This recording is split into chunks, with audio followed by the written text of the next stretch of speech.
just a few chosen names, and these are names that have become so important on the altar of freedom. They plunged into the crucible of battle, stormed into the fires of hell, charged into the valley of death, and rose into the arms of angels.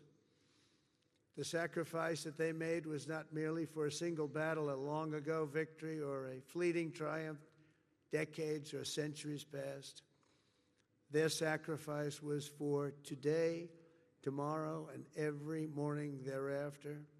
Every child that lives in peace, every home that is filled with joy and love, every day the Republic stands is only possible because of those who did what had to be done when duty called, and the cost was everything to them and to their families. Our debt to them is eternal, and it does not diminish with time. It only grows and grows and grows with each passing year. The greatest monument to their courage is not carved in marble or cast in bronze. It's all around us, an American nation, 325 million strong, which will soon be greater than it has ever been before. It will be. And so today we uphold the memory of our heroes, as people have done since ancient times, by telling their stories and exalting their names. Senior Master Sergeant Elroy Harworth was a young, beautiful man from Earhart, Minnesota, when he enlisted in the Air Force and was sent to Vietnam. 59 years ago this very week, Elroy and his crewmates climbed into the dark skies over Da Nang on a classified mission known as Operation Carolina Moon. Their aim was to blow up a key enemy bridge, and while other crews had tried and failed, they were determined to try and get it done in face of extreme danger, and they knew how bad it was. As their C-130 closed in on its target, and Elroy jockeyed his 5,000 pounds of explosives into position, the aircraft came under unbelievably intense fire. They'd never seen anything like it.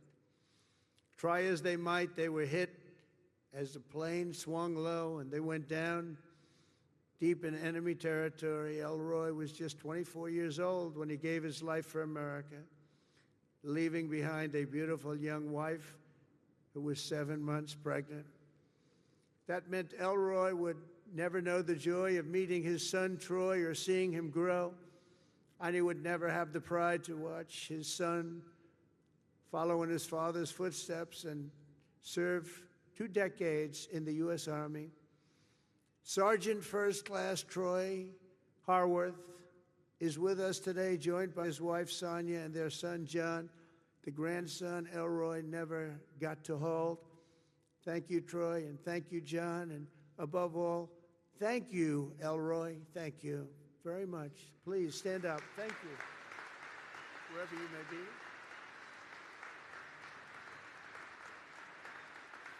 Thank you very much. Great family.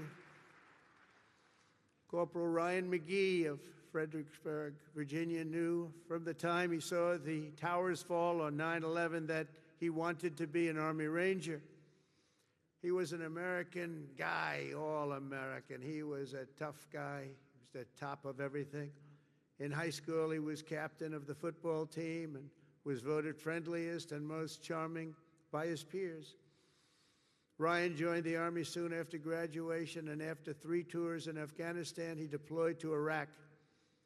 He and his unit were tasked with hunting down a weapon facilitator and a suicide bomber cell near Baghdad, a vicious, vicious cell, killing many, many people. 16 years ago this month, they engaged the enemy in a firefight, and Ryan was mortally wounded. He gave his life at 21 years old, and today he rests until the end of time in the famed Section 60 here at Arlington, where we have buried our honored dead from the War on Terror. We are joined today by Ryan's mom, Sherry, and Sherry, all of America shares in your grief, and more importantly, we share in your pride in your wonderful son. Thank you so much for being here, Sherry. Please, Sherry.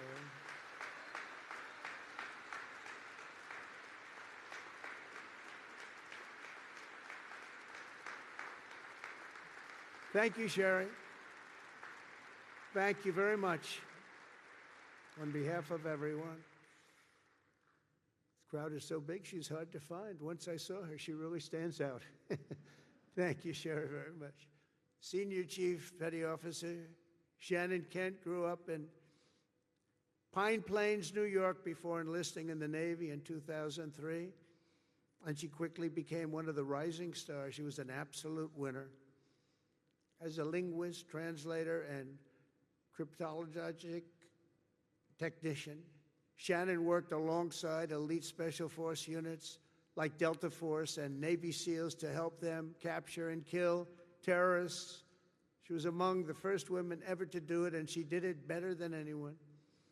In January 2019, Shannon was on her 5th combat deployment, embedded with a team hunting ISIS terrorists through the streets of Syria when a suicide bomber detonated his weapon, killing Senior Chief Kent and 3 other wonderful, beautiful Americans. She left behind her husband, Joe, and their 2 sons, 3-year-old Colt and 18-month-old baby Josh. Today, Shannon rests in peace on these grounds alongside her comrades. To her boys, Colt and Josh, who are here this morning, now aged 9 and 7, let me say your mom was a hero, and her love, her strength, and her spirit are always with us and always be with you. She loved her boys.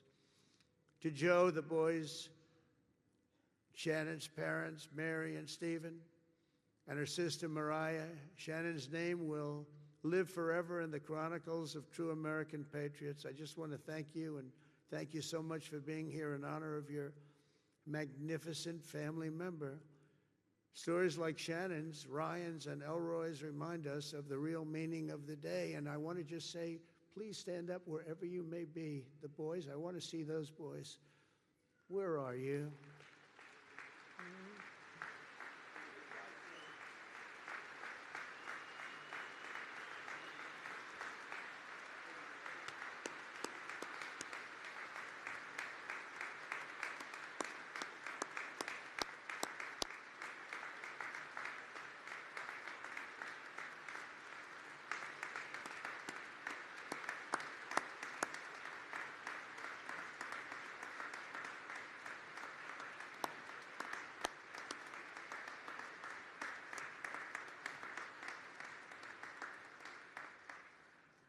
Yeah, good-looking guys. Thank you very much for being here. All of you, thank you so much. We should never forget, even for a moment, that freedom is a gift of the highest cost, and peace is won at the most precious price. These extraordinary American heroes and their immense and ultimate sacrifices, they offer only the faintest glimpse at the infinite grace we have received from all who laid down their lives for America. Over the past 250 years, we're going to have a big celebration, as you know, 250 years. In some ways, I'm glad I missed that second term where it was, because I wouldn't be your president for that most important of all. In addition, we have the World Cup and we have the Olympics. Can you imagine? I missed that 4 years, and now look what I have. I have everything. Amazing the way things work out.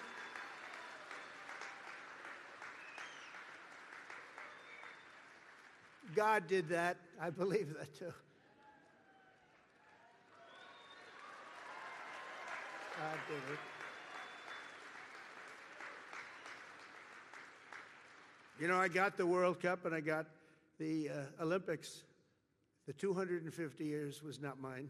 I'd like to take credit for it. But I got the Olympics, I got the World Cup when I was president. And I said, boy, it's too bad I won't be president then. And look what happened. I turned out and we're going to have a great time. We're going to have a great celebration, but most important of all is the 250th anniversary. That blows everything away, including the World Cup and including the Olympics, as far as I'm concerned.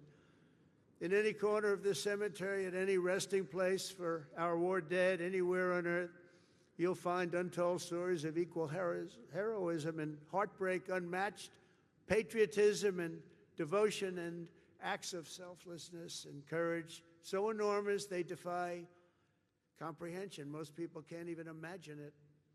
Great poets have written that it's love which moves the sun and the stars, but here on the sacred soil, right where we are, we're reminded that it's love which moves the course of history and moves it always toward freedom, always.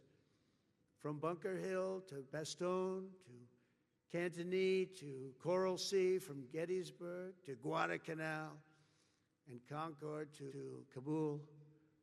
America's best and America's bravest have fought, bled, and died so that we could pick up the torch of liberty, raise it high, high, high, and carry it onward to places they could never have dreamed of before. Today we honor their memory. We remember their gallantry. We just revere, in the highest sense, we just revere their incredible legacy. We salute them in their eternal and everlasting glory, and we continue our relentless pursuit of America's destiny as we make our nation stronger, prouder, freer, and greater than ever before. May God bless our fallen heroes. May God bless our Gold Star families. And may God bless the United States of America. Thank you very much, everybody. Great honor. Thank you.